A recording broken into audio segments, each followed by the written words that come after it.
Shalom Bapak Ibu dan saudara-saudara yang saya kasih di dalam nama Tuhan Yesus Kristus. Pada kali ini kita akan kembali bersama-sama belajar firman Tuhan. Kita akan merenungkan firman Tuhan yang senantiasa terus memberikan kita kekuatan di dalam kita menghadapi setiap tantangan hidup, dan juga firman senantiasa juga memberikan pemahaman-pemahaman yang kaya untuk memperkaya iman kita, memperkuat iman kita. Saya akan membahas mengenai salah satu moto yang ada di Gereja Sidang Jemaat Allah, yaitu tentang cinta Tuhan. Sebelumnya ada 4 moto yang ada di GSJA, yaitu cinta Tuhan, rendah hati, jujur, dan rajin. Nah, pada kesempatan kali ini saya akan membahas mengenai cinta Tuhan. Nats yang akan kita pelajari ada di Matius pasal 22 ayat 34 sampai yang ke-39. Saya akan bacakan. Ketika orang-orang Farisi mendengar bahwa Yesus telah membuat orang-orang Saduki itu bungkam, berkumpullah mereka. Dan seorang dari mereka, seorang ahli Taurat, bertanya untuk mencobai dia, "Guru, hukum manakah yang terutama dalam hukum Taurat?" Jawab Yesus kepadanya, "Kasihilah Tuhan Allahmu dengan segenap hatimu dan dengan segenap jiwamu dan dengan segenap akal budimu. Itulah hukum yang terutama dan yang pertama. Dan hukum yang kedua yang sama dengan itu ialah, kasihilah sesamamu manusia seperti dirimu sendiri. Pada kedua hukum inilah tergantung seluruh hukum Taurat dan kitab para nabi." Amin, firman Tuhan. Nats ini berbicara mengenai hukum hukum yang terutama yang mana ditanyakan oleh ahli Taurat pada waktu itu. Nah, memang situasi pada waktu itu Yesus sedang dicobai pertama oleh golongan orang Farisi, kemudian oleh golongan orang Saduki, dan golongan orang ahli Taurat. Nah, setiap pertanyaan-pertanyaan yang dilontarkan oleh golongan-golongan ini bertujuan untuk menjebak Yesus. Apabila ketika Yesus menjawab pertanyaan mereka, mereka berharap Yesus terpleset lidahnya untuk menjawab pertanyaan tersebut. Itu sama seperti kita di era sekarang ini, apabila kita tidak benar-benar menjaga pernyataan-pernyataan yang keluar dari mulut kita secara lisan atau secara verbal kata-kata di media sosial, itu bisa membawa kita kepada satu permasalahan yang menyebabkan orang tidak terima dan akhirnya melaporkan kita karena kita dianggap menista atau kita dianggap merendahkan kelompok-kelompok tertentu. Nah, inilah yang diharapkan oleh orang-orang Farisi, Saduki maupun orang ahli Taurat. Mereka ingin menjebak Yesus pada waktu itu. Tetapi memang Yesus menjawab dengan tepat setiap pertanyaan-pertanyaan yang mereka lontarkan. Dan tentu ini dikarenakan Yesus adalah rabi, guru, dan juga dia adalah Tuhan yang tahu tentang apa makna dari firman yang memang itu ia katakan sendiri sebagai Tuhan. Nah, Bapak Ibu yang dikasihi dalam nama Tuhan Yesus Kristus, tentu kita akan berbicara juga terlebih dahulu mengenai pengertian cinta begitu ya. Nah, cinta ini juga disinonimkan dengan kasih. Kasih berbeda dengan suka. Dalam Kamus Besar Bahasa Indonesia, suka diartikan sebagai keadaan senang, menaruh simpati. Sedangkan kasih diartikan sebagai perasaan sayang. Nah, jika saya mengartikan antara suka dan kasih, saya mengartikan seperti ini. Suka adalah merupakan tanda awal seseorang untuk memiliki sesuatu dan ekspresi atau ungkapan untuk memuji dan menghargai. Sedangkan kasih merupakan perasaan yang menggerakkan seseorang bukan hanya untuk memiliki, tetapi mau memelihara dan merawat yang dimilikinya. Atau saya singkat, dia mau memberi. Nah, pengertian ini maksudnya begini. Jadi suka tadi adalah tanda awal seseorang untuk memiliki sesuatu dan ekspresi atau ungkapan untuk memuji dan menghargai. Jadi misal saya suka mobil Avanza, itu merupakan tanda awal saya ingin memilikinya. Ya. Kemudian bicara tentang suka merupakan ekspresi, saya suka dengan nasi goreng buatanmu, misal begitu. Meskipun di dalam hati secara jujur rasa nasi goreng ini tidak seenak nasi goreng yang lainnya. Tetapi karena saya ingin memuji dan menghargai, maka saya mengatakan saya suka nasi goreng buatanmu. Gitu. Sedangkan kasih yang tadi diartikan merupakan perasaan yang menggerakkan seseorang, bukan hanya untuk memiliki tetapi mau memelihara dan merawat yang dimilikinya. Contoh begini, ketika saya memiliki barang tertentu yang saya kasihi, yang saya cintai, saya akan rawat barang itu sebaik mungkin, sehingga akan meminimalisir barang tersebut akan rusak, barang tersebut akan hilang dan sebagainya. Karena saya mengasihi barang itu, maka tentu saya ada tindakan untuk memelihara atau merawatnya. Di dalam bahasa Yunani ada 3 kata kasih yang diungkapkan. Meskipun banyak waktu saya belajar di seminari di STT Inteos ada diungkapkan 4, tetapi dalam hal ini saya hanya menjelaskan 3 berdasarkan apa yang saya baca. Pertama, philia diartikan sebagai kasih persahabatan. Kedua, eros diartikan sebagai kasih asmara. Ketiga, agape diartikan sebagai kasih sejati, kasih yang universal atau untuk semua. Penjelasannya begini, kasih philia merupakan kasih yang memberi dan menerima. Misal mama saya mengasihi bapak saya. Ketika mama saya pulang kerja, mama saya membawakan oleh-oleh untuk bapak saya supaya bapak saya senang. Sama juga halnya dengan bapak saya mengasihi mama saya, maka setiap mama saya pulang kerja, bapak sudah menyediakan makanan untuk dimakan oleh mama ketika mama sudah sampai di rumah, supaya mama senang dan sehat. Nah, jadi kasih philia ini tadi diartikan kasih yang memberi dan menerima, take and give, atau saling menguntungkan, mutualisme.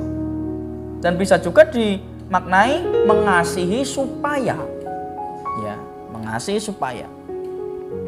Kemudian kasih eros, tadi kasih asmara gitu ya. Kasih eros ini kasih yang menerima, yang intinya subjek yang satu hanya ingin menerima dari subjek yang lain. Dia tidak memberi, tetapi dia hanya menerima. Contohnya begini, Rudi apabila 1 minggu tidak bertemu dengan Rosa, rasanya dia akan mengalami sakit apabila tidak bertemu dengan Rosa 1 minggu saja. Itu dikarenakan Rosa menarik hatinya, Rosa cantik, Rosa baik. Sedangkan Rosa, dia selalu menghindari Rudi karena Rudi tidak menarik hatinya. Dia tidak suka dengan Rudi. Maka dalam hal ini hanya satu arah saja kasihnya. Dan sifat kasih eros ini romantis, sentimental, emosional, atau bisa dikatakan bahasa sekarang ini baper gitu ya, bawa perasaan. Dan bisa juga dimaknai mengasihi karena, ya, mengasihi karena dia cantik, dia baik atau apa begitu tadi. Tetapi memang kasih eros diartikan kasih yang menerima. Sedangkan kasih agape yang merupakan yang mutlak harus orang percaya pelajari dan juga hidupi. Kasih agape ini diartikan sebagai kasih yang memberi. Kasih yang hanya menginginkan yang terbaik bagi yang dikasihi. Dan menurut saya ini hanya bisa dilakukan oleh Tuhan. Lalu pertanyaannya, kenapa manusia juga diminta untuk mengasihi secara agape? Nah, karena Tuhan yang bisa melakukan itu, maka kita meminta Tuhan untuk menolong kita agar Tuhan memampukan kita supaya kita bisa melakukan kasih agape. Dalam nats ini tadi, kasih Tuhan dengan segenap hati, segenap jiwa, dan segenap akal budi memiliki makna kasihi Tuhan dengan semua yang ada padamu. Ya. Contoh misal saya punya uang 100.000. Saya berikan kepada teman saya Alex. Nah 100.000-nya ini enggak 100.000 yang utuh begitu ya, tetapi pecah. Nah, saya punya 100.000, saya berikan kepada Alex 99.000. 1.000-nya untuk saya. Apakah saya memberi semua 100.000 itu kepada Alex? Tentu tidak. Yang namanya semua itu tentu diberikan ya semua. Kita tidak memilikinya lagi artinya. Nah, maka ketika kita mengasihi Tuhan dengan semua yang ada pada diri kita, tentu seluruh hidup ini kita berikan untuk Tuhan. Kita persembahkan untuk Tuhan. Bahkan dapat diartikan mengasihi sepanjang hidup. Sampai kita mati, kita mengasihi Tuhan.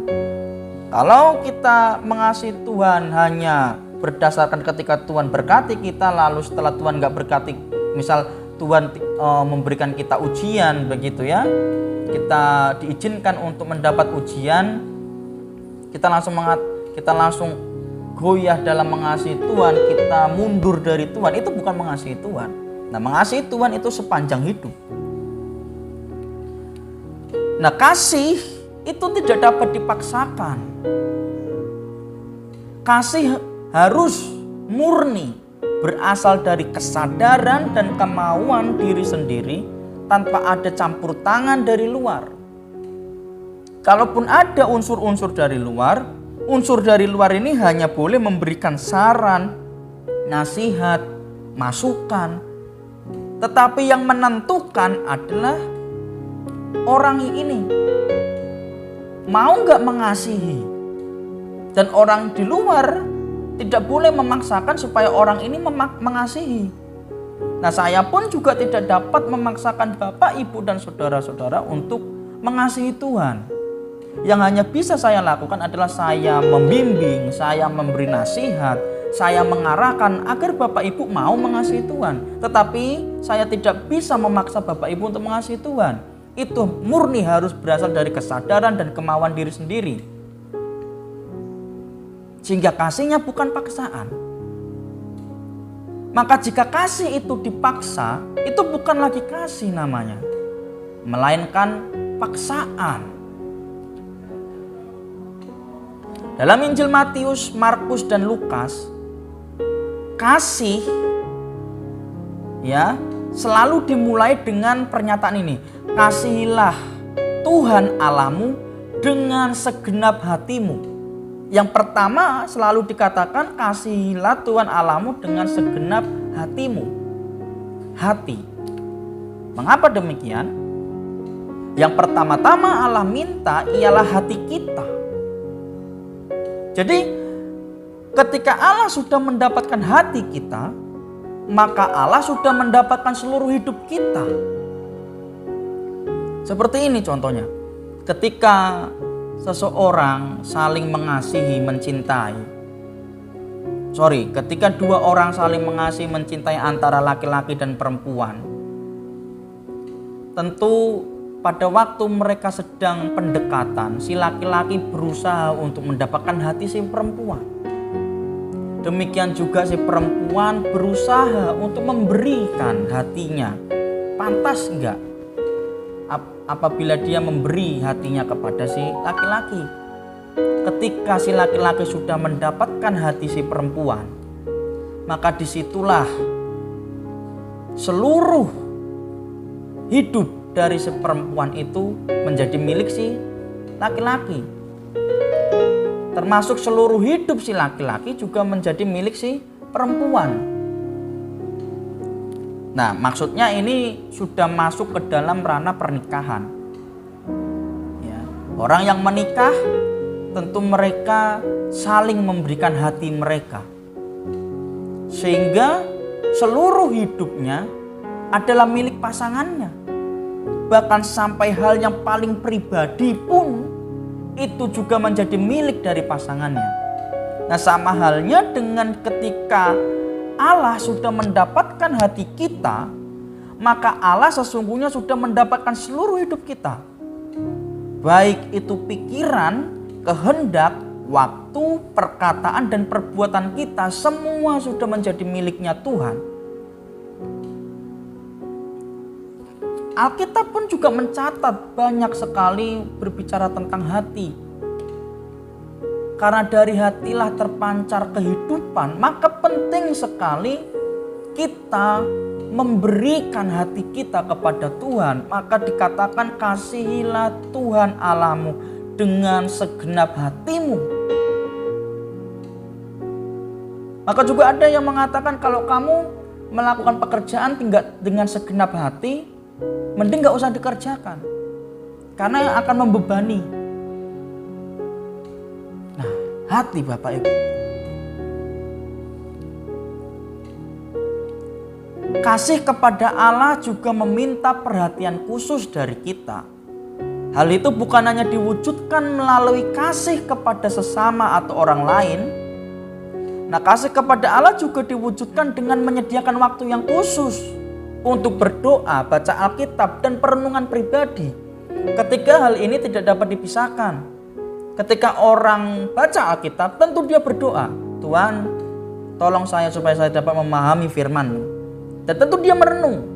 Termasuk ketika orang berdoa, dia juga perlu baca Alkitab. Supaya apa? Dari apa yang dia doakan, Alkitab mengkonfirmasi doa itu. Ada penguat doa dari yang kita dapat dari firman. Jadi ketika kita mengasihi Tuhan, kita juga perlu memberikan perhatian yang khusus. Diwujudkan melalui doa, baca Alkitab, dan perenungan pribadi. Maka daripada itu Bapak, Ibu, dan Saudara-saudara, hal yang utama dalam hidup kita, hukum yang terutama, Alkitab katakan dengan jelas, kasihilah Tuhan Allahmu dengan segenap hatimu dan dengan segenap jiwamu dan dengan segenap akal budimu. Maukah kita mengasihi Tuhan? Maukah kita memberikan hati kita kepada Tuhan?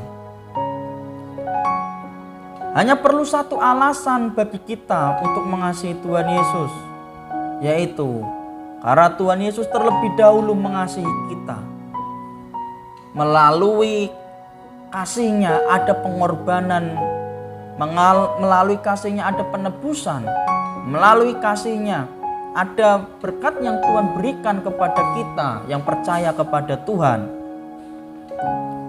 Namun Bapak Ibu, sekali lagi, kasih itu tidak dapat dipaksakan. Itu perlu murni muncul dari kesadaran diri kita. Mari kita belajar setiap hari untuk mengasihi Tuhan. Sehingga hidup kita benar-benar kita serahkan kepada Tuhan. Kita hidup di dalam Tuhan dan Tuhan pun ada di dalam kita.